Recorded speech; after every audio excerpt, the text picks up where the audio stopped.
Os jogos de tabuleiro são um passatempo que desconecta a gente dos problemas da vida real e conecta novas pessoas, amigos e familiares, proporcionando assim momentos inesquecíveis. Mas alguns desses jogos vão muito além e ficam marcados na história daquele que se permite entrar no mundinho dos board games. Senhoras e senhores, os 10 melhores jogos que eu já joguei na minha vida.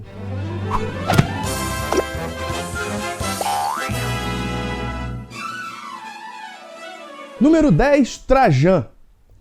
Um jogo de Stefan Feld que sempre esteve no meu top 10, que é uma salada de ponto realmente, que você tem formas diferentes de pontuar, seja através do Senado, seja através do mapa lá dos guerreiros, dos telhadinhos, várias formas de você pontuar. E a grande genialidade do Trajan, para mim, está na mancala das ações. Nesse jogo você tem um rondel de seis ações, mais ou menos, diria eu, acredito, pelo que eu me lembro. E você precisa escolher essas ações através de tokens que ficam em bacias. E quando você escolhe uma bacia, você tira todos os tokens daquela bacia, vai largando um por um. E no último que você termina, você faz aquela ação. E aquela ação pode desencadear outros efeitos, dependendo dos tiles que estão próximos àquela ação. Então é um jogo que requer muito planejamento. Assim como outros jogos do Feld que eu já mencionei aqui, como Luna, como o Burgundy. Você precisa planejar muito bem as suas ações e a ordem das suas ações para que você consiga, dentro da estratégia que você desenhou para você naquela partida, você extrair a maior quantidade de pontos. Ele é sim uma salada de pontos. Dentro dos jogos do Feld, talvez o Trajan e o Bora Bora acho que sejam as maiores saladas de ponto. Os outros jogos talvez sejam um pouco mais enxutos nesse sentido, mas os jogos do Feld sempre têm um toque de genialidade. E no Trajan, para mim, é a seleção de ações, misturado, obviamente, a todas as possibilidades que você pode fazer dentro do jogo.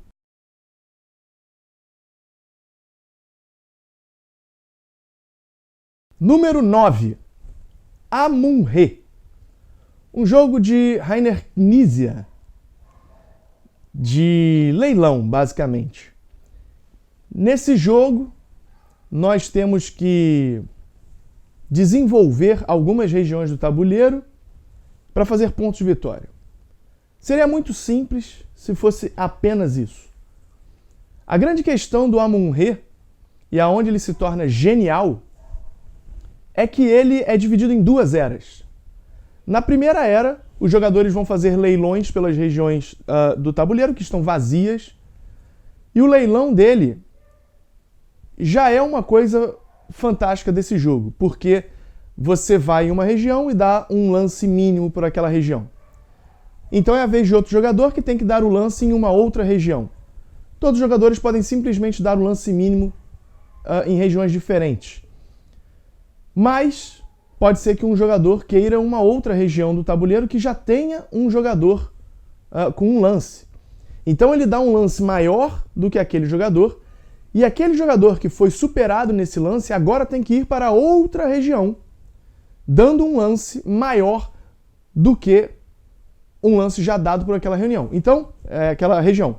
Então a coisa pode ir desencadeando uma sobreposição e uma superação de lance de outros jogadores que vai encarecendo as regiões. Na primeira era, isso é bem tranquilo. Porque as regiões estão vazias ainda. E aí, depois que você tem a dominância daquela região, você pode ir construindo, fazendo construções e aprimoramentos na região que vão deixando ela mais rica, pelo ponto de vista econômico e de pontos de vitória através das pirâmides. Quando termina a primeira era, todas as regiões, todos os jogadores perdem o controle daquelas regiões, mas os aprimoramentos ficam. Então, na segunda era, tem uma nova rodada de leilão, só que agora as regiões estão desenvolvidas. E aquela região que você desenvolveu não mais te pertence. Então, os jogadores vão competir novamente pelas regiões, só que agora existem claramente regiões mais valiosas do que outras. E isso vai gerar uma nova disputa de lances, e o dinheiro não é algo, não é algo vasto nesse jogo, você precisa controlar muito bem o seu dinheiro, e precisa dominar essas regiões ou pegar as outras regiões que sobraram para você e desenvolver essas regiões pegando ponto de vitória. É um jogo brilhante, que você precisa conhecer muito bem a forma dos outros jogadores jogarem, ler muito bem o que aqueles jogadores estão pretendendo para eles naquela rodada para tomar as decisões corretas pelo ponto de vista econômico, e que você precisa jogar algumas vezes para dominar toda a parte que está fora do jogo. Jogar o jogo é simples. Jogar o jogo bem é que é a dificuldade do Amun-Re.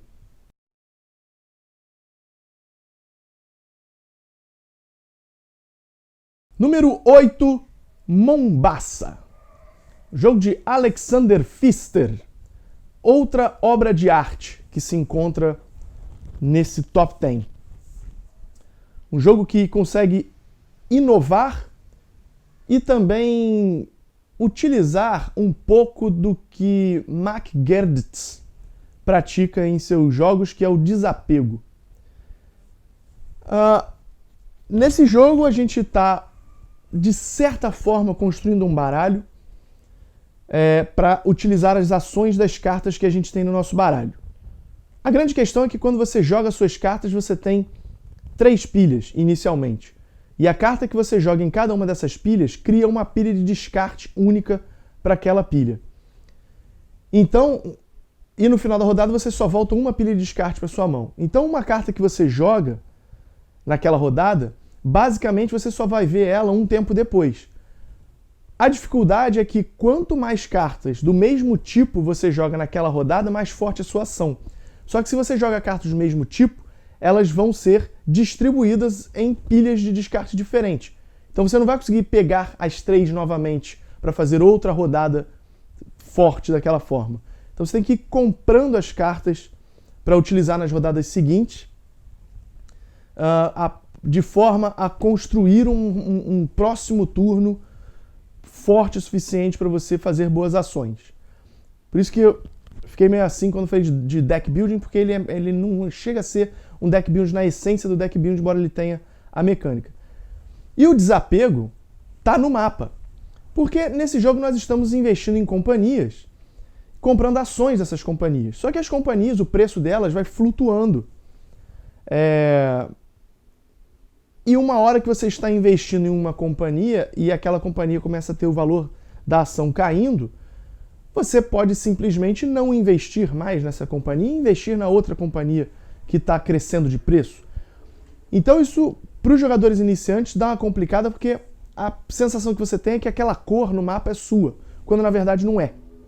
Então você tem que saber tirar proveito das melhores situações do jogo e comprar as ações que você acha que vão deslanchar de valor até o final do jogo, para se beneficiar das suas ações e das ações dos seus adversários. Um jogo que não é tão... é um jogo pesado, de regras um pouco complicadas.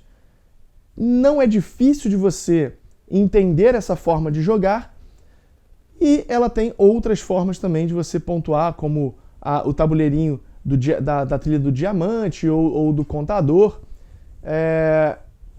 Mas basicamente o jogo acontece nessa compra de ações.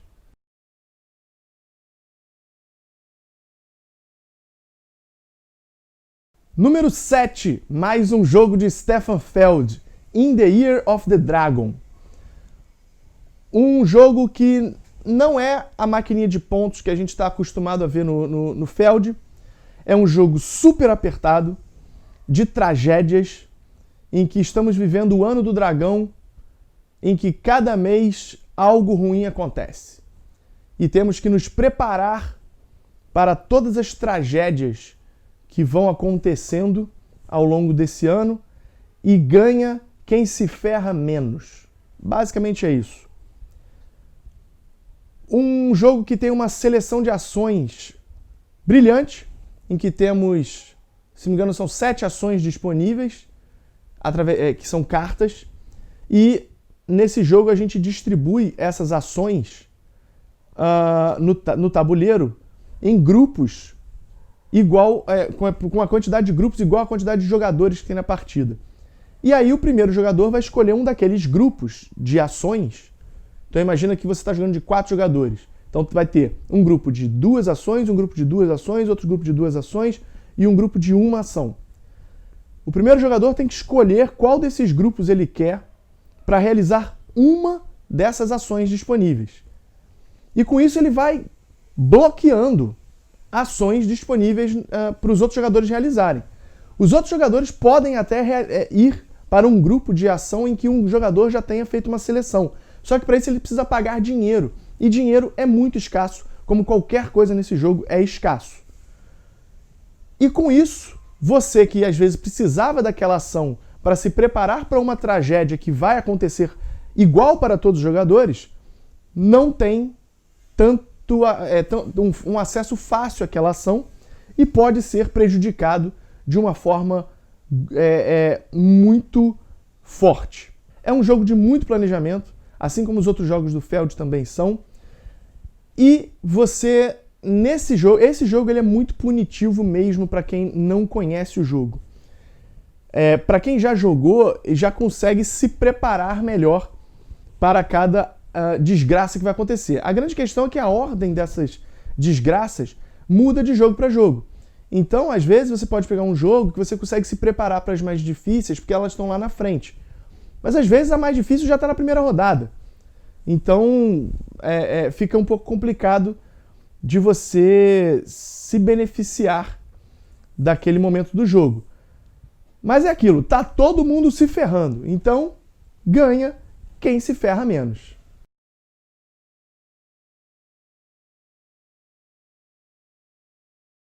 Número 6, Puerto Rico.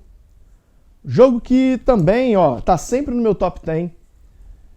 Um jogo que a forma de seleção de ações também é algo brilhante, porque você tem algumas ações disponíveis, o jogador da vez faz aquela ação, só que com um benefício a mais, e todos os outros jogadores podem realizar a mesma ação. É um jogo que você precisa prestar muito atenção no jogo do amigo para você não levantar bolas e os outros cortarem na tua cabeça. Se você tem alguém na mesa que não tem tanta experiência no Porto Rico, aquela pessoa pode fazer jogadas que beneficiam outros jogadores e quebram completamente o andamento do jogo. Então, é um jogo de muita atenção. Você não pode fazer ações simplesmente porque você quer fazer essa ação. Você tem que pensar no que você está proporcionando para outros jogadores também, para que você possa se beneficiar mais das ações dos adversários do que da sua própria ação. E entender que se às vezes você bloqueia uma ação, outro jogador pode acabar tendo que fazer uma ação que vai te beneficiar mais. Então, um jogo em que você precisa planejar muito quais recursos você vai querer plantar na sua fazendinha, quando é o momento ideal de você enviar esses recursos nos barcos ou ativar a ação de mercado, de comércio para vender esses itens, e também quais são os melhores prédios para você comprar dentro dos que estão disponíveis. Também um jogo que precisa ter um certo conhecimento dele para você ir jogando ele melhor, mas um jogo que parece que o tempo passa e o Puerto Rico continua sendo um jogo atual e um jogo moderno para o que tem disponível hoje.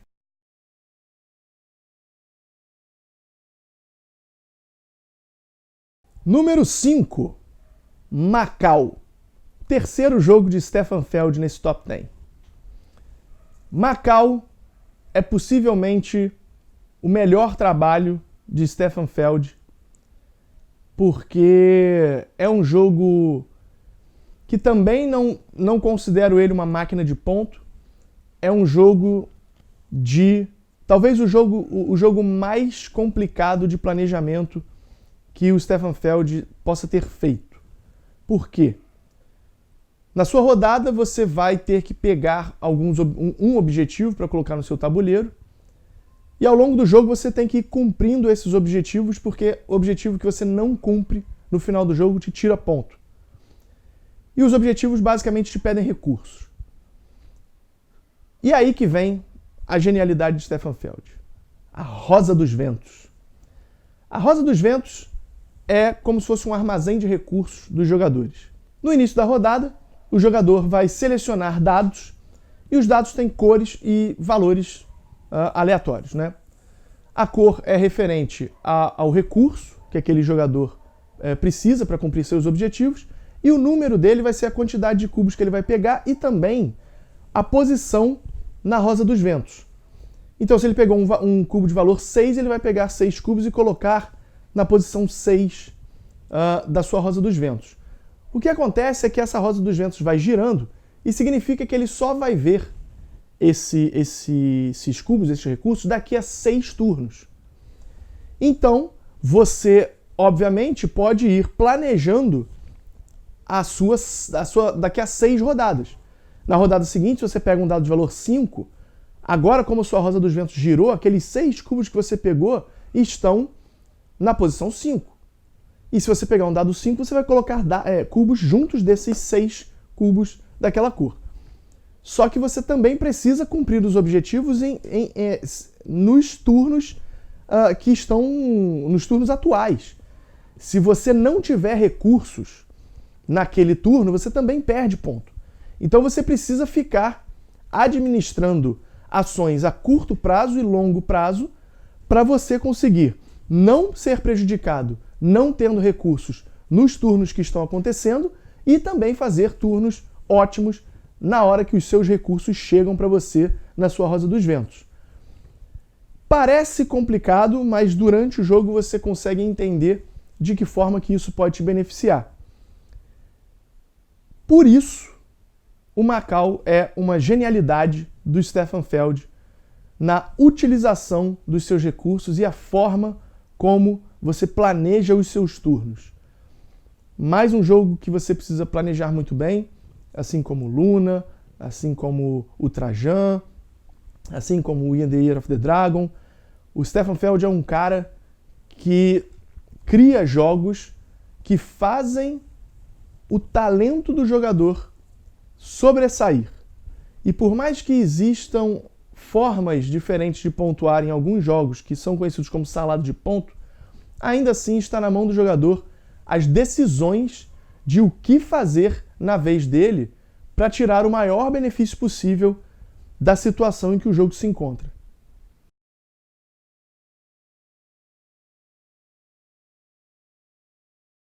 Número 4. Keylus, o pai dos worker placements.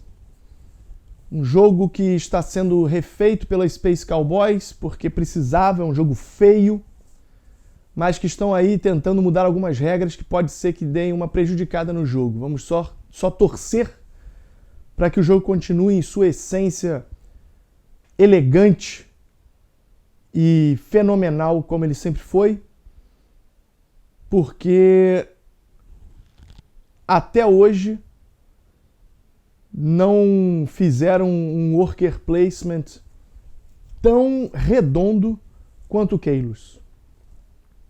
Um jogo em que o mapa é construído pelos jogadores através de ações e nós vamos evoluindo essa trilha de espaços de ação que ao longo do jogo vão possibilitando jogadas mais fortes pra gente, mas ele tem uma pegadinha que é um pino que em cada rodada um jogador pode ter a decisão de jogar esse pino para frente ou para trás. Se ele joga o pino para trás, o que pode acontecer é esse pino ele vai ficar sempre à frente do último espaço de ação. Só que se ele joga esse pino para trás dos espaços de ação, os jogadores que fizeram a alocação nesses espaços da frente não realizam aquelas ações. Se ele joga muito para frente, ele está correndo um pouco com o jogo também.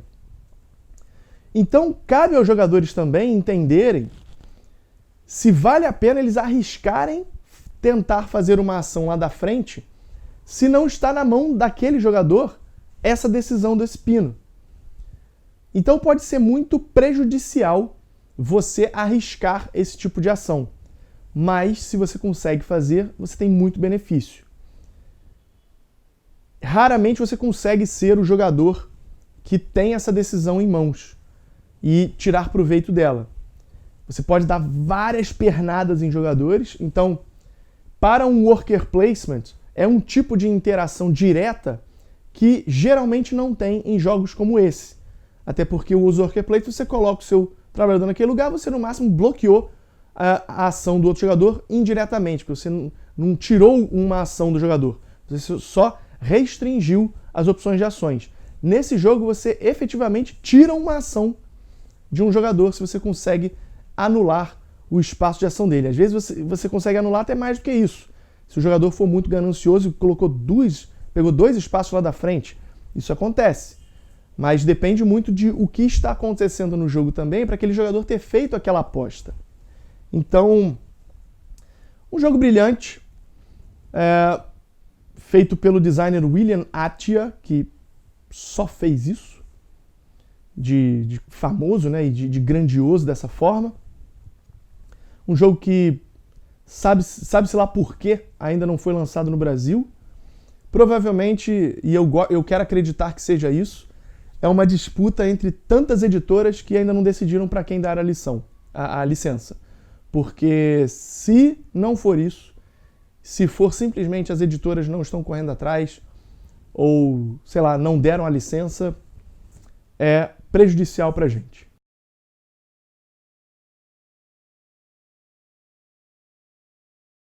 Número 3.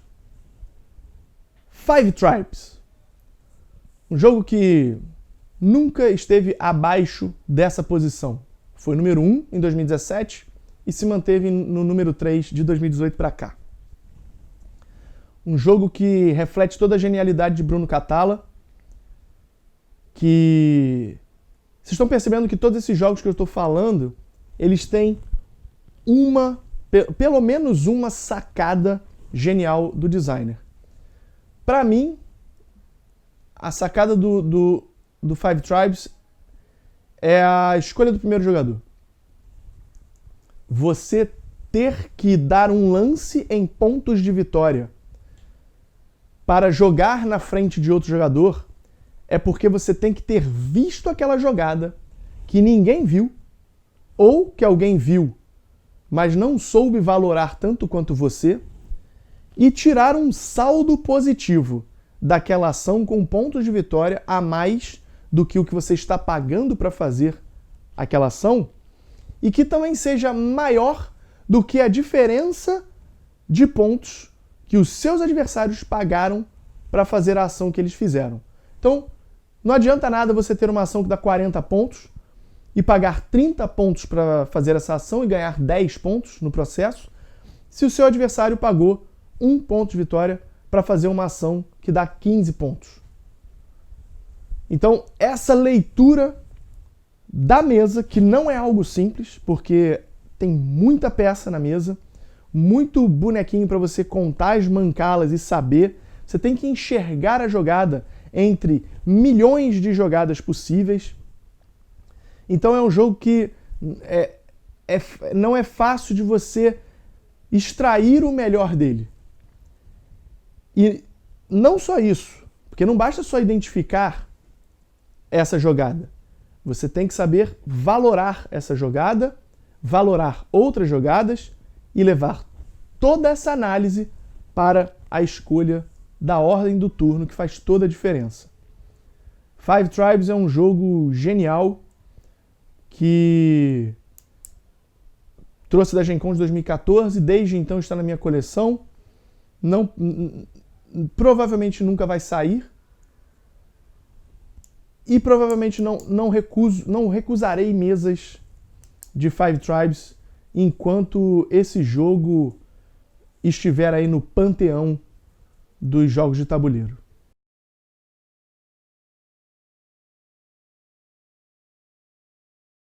Número 2. A medalha de prata desse ano vai para Great Western Trail, o top 1 do ano passado.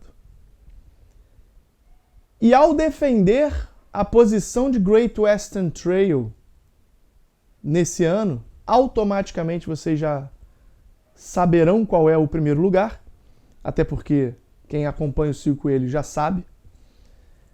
Great Western Trail é outra genialidade de Alexander Pfister. Um jogo que reúne diversos elementos que eu gosto em jogos. Ele tem a formação do tabuleiro com espaços de ação, assim como o Keylus tem. Ele tem o deck building, que outros jogos que eu gosto também tem. Ele tem o desenvolvimento econômico através dos seus trabalhadores, que vão deixando as suas ações mais fortes, e isso traz a felicidade no board game, porque jogos em que você, a cada momento do jogo, você vai fazendo algo que te vai deixando mais feliz e não são coisas que você faz que te deixam travado, ou você precisa fazer várias coisas para que aquilo se torne efetivo.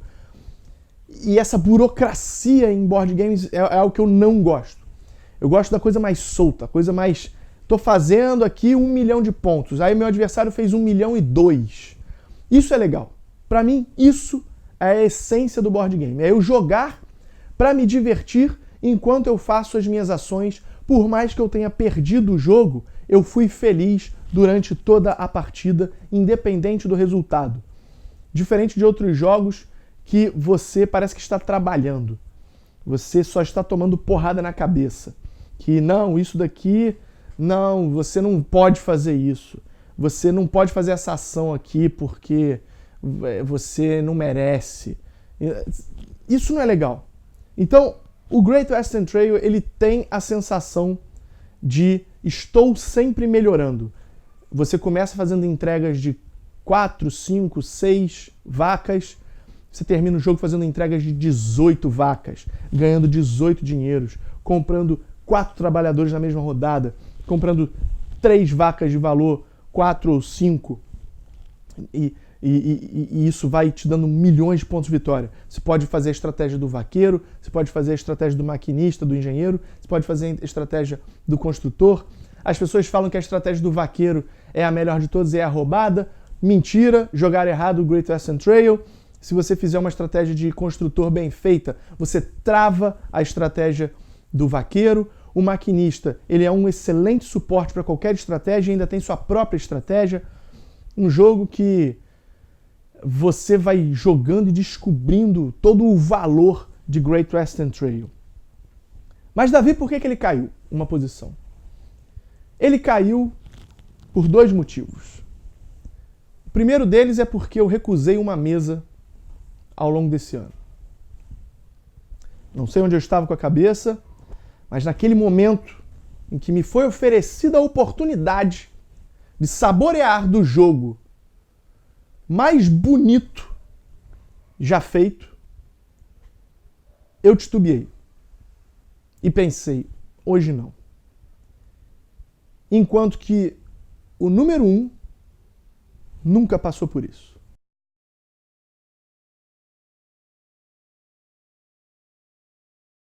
Então chegamos, sem nenhum mistério, ao número 1, o jogo que eu nunca recusei uma mesa, e tenho que, inclusive, me segurar para não propor esse jogo em todas as mesas que eu jogo. Porque eu fico sem graça de fazer com que meus amigos sejam obrigados a jogar apenas um jogo, mas que se eu pudesse eu jogaria. Estou falando de Clank, um deck building. E esse ano vocês, claro, estão percebendo que o Clank in Space não estava na lista, porque eu resolvi colocar tudo dentro do universo Clank. Porque se torna muito difícil você começar a diferenciar versões diferentes do jogo a partir do momento que você tem o Clank, jogo base, o Clank in Space, a expansão da Múmia para o Clank base, a expansão do Debaixo d'Água para o Clank base, a expansão Apocalipse do Clank in Space, a Golden Silk, do mini expansão do jogo base, e a última expansão do Macaco, mini expansão do Macaco também para o jogo base. Então, cada elemento desse é um tabuleiro diferente, uma forma de jogar diferente, cartas novas, efeitos novos, que tornam o Clank um universo. E quando eu achava que não poderia ter algo melhor, eles anunciam o Clank Legacy, que está saindo em Essen desse ano. E não apenas isso, eles lançam uma outra expansão que torna os baralhos do jogo assimétricos, podendo ser utilizado tanto no Legacy quanto no jogo base. Algo que era excepcional se tornou ainda melhor. Ao colocar assimetria e classes dentro de um jogo em que o tema já me agrada, eles só catapultaram esse jogo para mais acima do ranking do que ele poderia estar. O Clank é a boa sensação que eu espero de jogos de tabuleiro. É a felicidade de desconectar do mundo real que eu estava mencionando no início desse vídeo. É a possibilidade de criar novos decks a cada partida. É como se você estivesse explorando as cavernas de forma diferente toda vez que você resolve ir atrás desse tesouro e fugir das garras, seja de um dragão, do Dr. Robotnik, de um macaco, da múmia, ou quem quer que seja. Clank é a minha melhor experiência no board game, que eu nunca recusei uma mesa e sempre vou pensar nele na hora de sugerir um jogo. As pessoas só têm que me segurar para que eu não sugira ele a todo momento.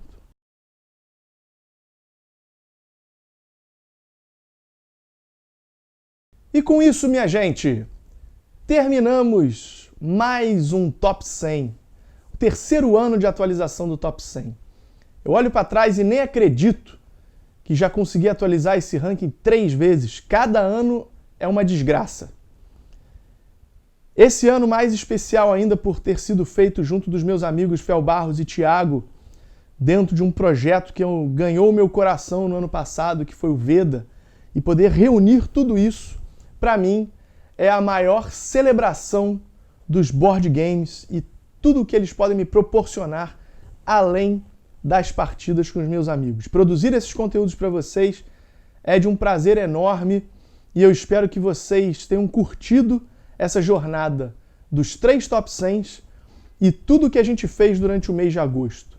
Ainda tem as cornetadas que vão estar disponíveis para você aí a partir do dia 31 de agosto para encerrar o Veda e esse projeto que foi talvez o projeto mais ambicioso que eu já fiz no Siga o Coelho. Muito obrigado para quem acompanhou, muito obrigado para quem está acompanhando pós o Veda.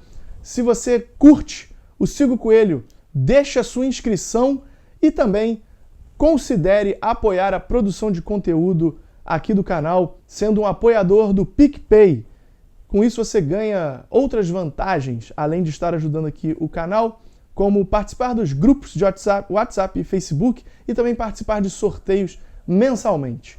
Eu sou o Davi Coelho, vou ficando por aqui, a gente se vê no próximo vídeo.